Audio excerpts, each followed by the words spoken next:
You ever wake up thinking, well, at least today, can't possibly get any worse, and then you're proven spectacularly, comically wrong by 6:05 a.m.?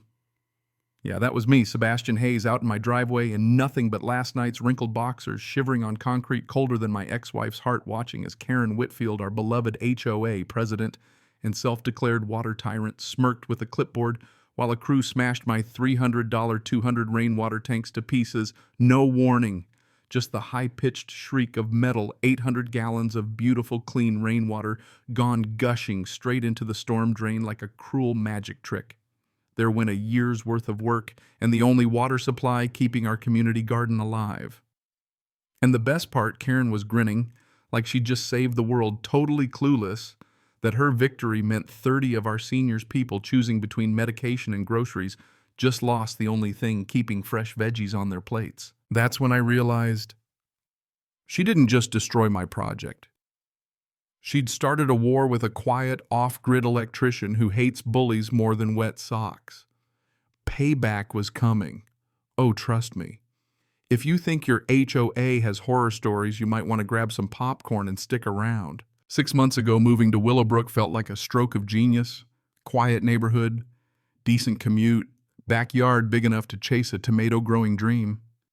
I'd traded in a cheating spouse for a 3-bedroom ranch in the hope of growing something real. Guess what I got instead? A front row seat to the Karen Whitfield show, a masterclass in petty dictatorship. This is the kind of woman who thinks property values are a religion. Her beige McMansion is the altar, and she's both priest and executioner. My grandfather survived the Dust Bowl by saving every drop of rain. So when I learned Texas actually encourages rainwater collection, my first thought was, let's build something useful. Took me 3 months to piece together that 800-gallon system, custom gutters, food-grade tanks, first flush diverters, UV sterilization. Not some backyard hack job. The metallic ping of rain on aluminum, the smell of clean plastic, all for $320 and more Saturday hours than I'll ever admit. Legal too, Texas Water Code 11.101. Rainwater collection. Not just allowed, but protected by state law. HOA. They can kiss my rain barrels. Or so I thought. See, behind our mailboxes is 2 acres of community garden, homegrown lifeline for 30 seniors who'd otherwise be choosing between medicine and dinner. Beverly Palmer, retired teacher, runs the show. She's a saint with a green thumb. Most folks have no clue how many of their neighbors are living on razor-thin margins. So I dug a trench, buried 100 feet of PVC, and quietly piped my rainwater into the garden. No fanfare, no credit. For 2 years, that ugly tangle of tanks fed 70% of the garden's irrigation, kept Mrs. Patterson's tomatoes growing, helped Mr. Rodriguez's peppers tame his arthritis. Survival, not hobby. Then Karen noticed my barrels. Imagine a real estate agent who treats HOA covenants like scripture and native wildflowers like sin. 6 years running, the HOA proud destroyer of solar panels and swing sets and a professional pain in the backside. Only as I'd learn, it wasn't just about power. She was drowning in debt. Her husband's dental practice owed $180,000 in back taxes, their house mortgaged to the hilt. She saw eco-friendly as a threat attracts the wrong kind of people, she'd say. Her weapons, selective rule enforcement. Native plants, fire hazard. Solar panels, aesthetic violation. She once made a guy remove panels facing north, no chance of glare, just a chance to bully someone. Then one Tuesday I got the letter. Aesthetic violation. $200 a day fine if I didn't take my tanks down in 48 hours. I showed up at the next board meeting armed with permits, water code printouts, photos of identical systems. Karen sat behind her folding table like she was dismissing parking tickets. County permits don't matter, she said. HOA rules trump everything. The bitter taste of cheap coffee mixed with rage as neighbors looked on. Then she made it personal. Maybe this'll teach you to think twice about your hippie science projects. Some residents need to learn their place. Silence. Even her board lackeys looked uneasy. She wasn't hiding anymore. This was about putting me in my place. Walking to my truck, the humid air smelled like tomato vines. Those plants' 30 seniors' dinners were about to die because one woman hated losing control. She wanted to teach me a lesson. She had no idea she'd just signed up for a masterclass in consequences. See, Karen thought certified letters and threats would scare me. She underestimated the stubbornness of a man who spent 20 years fixing broken things. Next morning, I hit the books and discovered Texas environmental law didn't just allow rainwater collection, it overrode HOA rules. Her threats had no teeth. But Karen never wanted to back down, showed up at my door, 2 board members in tow, waving folders and promising injunctions. I almost laughed. Her lawyer, her cousin who handles divorces. Our covenants take precedence over your so-called water rights, she declared, face flushing red. I didn't bother arguing, let her keep digging. But this was personal now. Karen wasn't enforcing rules, she was targeting me. And not just me. The hot concrete, the smell of burning pride, I realized she'd never once complained about Jim's above-ground pool or Patricia's massive solar array. Why? Because they didn't challenge her. When I pointed this out, her mask slipped. Some residents need to understand their place here. Pure, unfiltered control freak. Pure, unfiltered. That night I drove the neighborhood documenting every ignored violation, satellite dishes, garden sheds, boats, you name it. The pattern was clear. Karen enforced rules like a dictator, personally and selectively. Meanwhile, Beverly and the garden crew were hand-carrying buckets to save wilting plants. Watching Mrs. Patterson, 78 years old, struggle with a 1-gallon jug made my blood boil. That evening, I filed a complaint with the Texas Commission on Environmental Quality. TCEQ doesn't mess around with water rights violations. Then I dug into Karen herself, public records, ethics, complaints, tax liens. The woman was broke and desperate. Her next move, a bogus citation for excessive landscaping water usage during drought restrictions. My system conserved city water, but facts didn't matter. She was throwing everything at me, hoping something would stick. That's when I called Beverly, told her everything, the buried water line, Karen's threats, the garden's crisis. Beverly went quiet, then said, "Sebastian, 30 families depend on that garden. This isn't a hobby, it's survival." That's when the weight hit me. This wasn't about property rights anymore. Karen had declared war on the most vulnerable people in our community. Phase 2 of my counterattack began. Karen weaponized the neighborhood gossip chain. Suddenly, I was a dangerous water hoarder breeding mosquitoes, running an illegal car wash, contaminating groundwater. The rumors flew. At the next board meeting, Karen rolled out a PowerPoint of mosquito larvae and stock images of disease vectors. "We must protect the community," she declared, totally ignoring that my system was sealed, filtered, and treated better than most municipal water. Then came her emergency safety assessment. The board authorized removal at the homeowner's expense. But here's the twist: Karen never realized my system fed the garden. She'd never once asked what it was for. Pure spite, no homework. Next morning, a county code inspector knocked, apologetic, health hazard complaint. 15 minutes later, he was shaking his head. "My system," he said, "safer than city water." When I handed him Karen's card, he just sighed, "4th bogus complaint this month. Lady thinks we're her personal harassment service." But Karen never considered what would happen when my water stopped flowing. 2 weeks without irrigation, 60% of the crops died.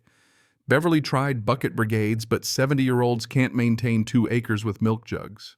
Then Mrs. Patterson collapsed from heat exhaustion, ambulance sirens echoing through the neighborhood. I caught Karen peeking through her blinds, then ducking out of sight. That evening, 2 phone calls changed everything. Janet Morrison, retired city council member, had been quietly tracking Karen's antics. When she heard the story, she went ice cold. "This isn't just wrong, it's illegal. Bad faith governance. Serious consequences."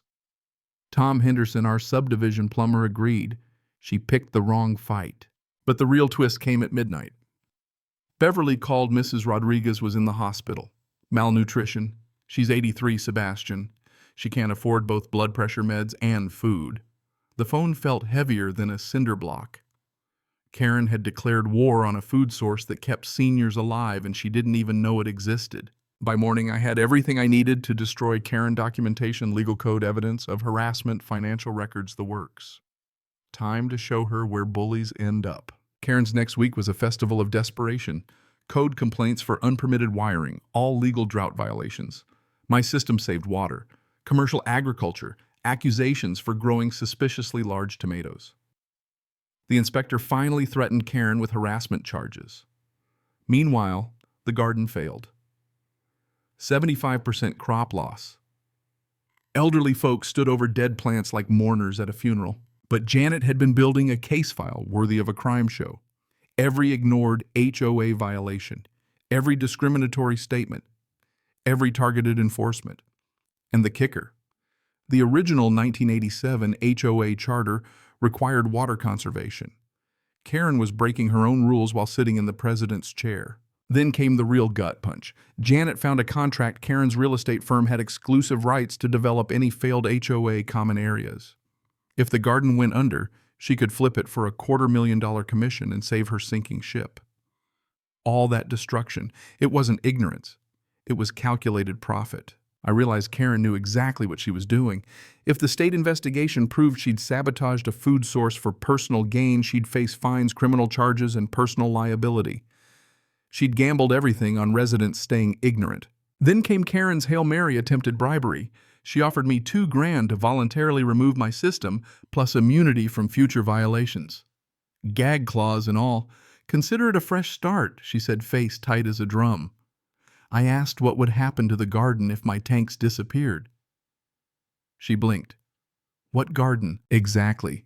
I told her that landscaping feeds 30 seniors who can't afford groceries. Her face drained white. I thought that was decorative. I stood, left her paperwork untouched, and said, "Thanks for the confession, Karen." That afternoon, Janet called State Environmental Enforcement was opening a formal investigation thanks to a complaint Beverly filed. The dominoes began to fall. Janet pulled HOA charter documents showing Karen's entire campaign was illegal. The 1994 attempt to weaken environmental protections had failed spectacularly. These weren't guidelines. They were binding covenants Karen couldn't touch. Meanwhile, Karen's financials hit terminal velocity. Her husband's practice days from asset seizure. Their house underwater. And that's when I found the biggest smoking gun. Karen's real estate contract meant the garden was worth a small fortune to her if it failed. She'd been starving seniors for profit. The morning of her reckoning, Janet laid out every ignored violation, every abuse of authority, every instance of discrimination. Karen had no defense. I rebuilt my water system this time with enough tech to make NASA jealous: motion sensors, cameras, cloud backups, solar-powered everything. Beverly led a grassroots campaign, knocking on every door, sharing the real story. Karen tried to starve us out for a commission check. Election day arrived. 78 residents showed up compared to the usual dozen. Karen's board lost every seat. Janet stood up, folder thick with evidence, and read out every offense. The crowd roared for justice. Karen's last-ditch defense: "I protected you from environmental extremists," just exposed her bigotry to local news cameras. Mrs. Rodriguez, cane in hand, looked Karen in the eye. "You tried to kill me for money." The room went silent, then exploded in applause for the new board. Karen tried to flee, but was surrounded by neighbors demanding accountability. That night, Karen made one last mistake, caught by my cameras at 2:47 a.m., crowbar in hand, trying to destroy my monitoring equipment. Cops arrived in minutes. Karen, still in her pajamas, was arrested for felony vandalism. The neighbors' phones out filming every second finally saw justice delivered. Her bail hearing was a disaster. Real estate license suspended, criminal charges pending, ethics investigation rolling forward. Meanwhile, our garden came back stronger than ever, expanding to 4 acres, feeding 100 families, winning state awards, featured in magazines. The annual Water Conservation Festival draws crowds from across Texas. Karen, she lost the house, the career, everything. Now rents a 1-bedroom across town, making $9 an hour. The lawsuit from hospitalized seniors is still pending. She'll be paying for her cruelty for years.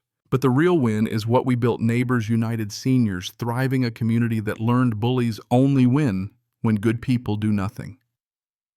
Organize, document, fight back, no matter how small you feel. So here's what I learned hard, late, and with more pain than I'd wish on anyone. You don't fight tyranny by going it alone. You win by shining a light, by standing up together, by knowing your rights, and calling out evil even when it wears a suit and carries a clipboard. Sometimes justice moves slow, but when it lands, it's beautiful. And here's the part I can't stop thinking about.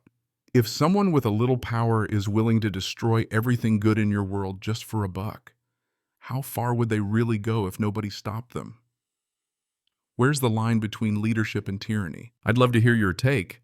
Where's the boundary between rules, power, and the right thing to do? Ever stood up to a bully and seen real change? Drop your own story, your thoughts on justice, or just your wildest HOA nightmare in the comments below. I'll be reading every single one. Let's keep the fight going. Cảm ơn các bạn đã xem video. Cảm ơn các bạn đã xem video.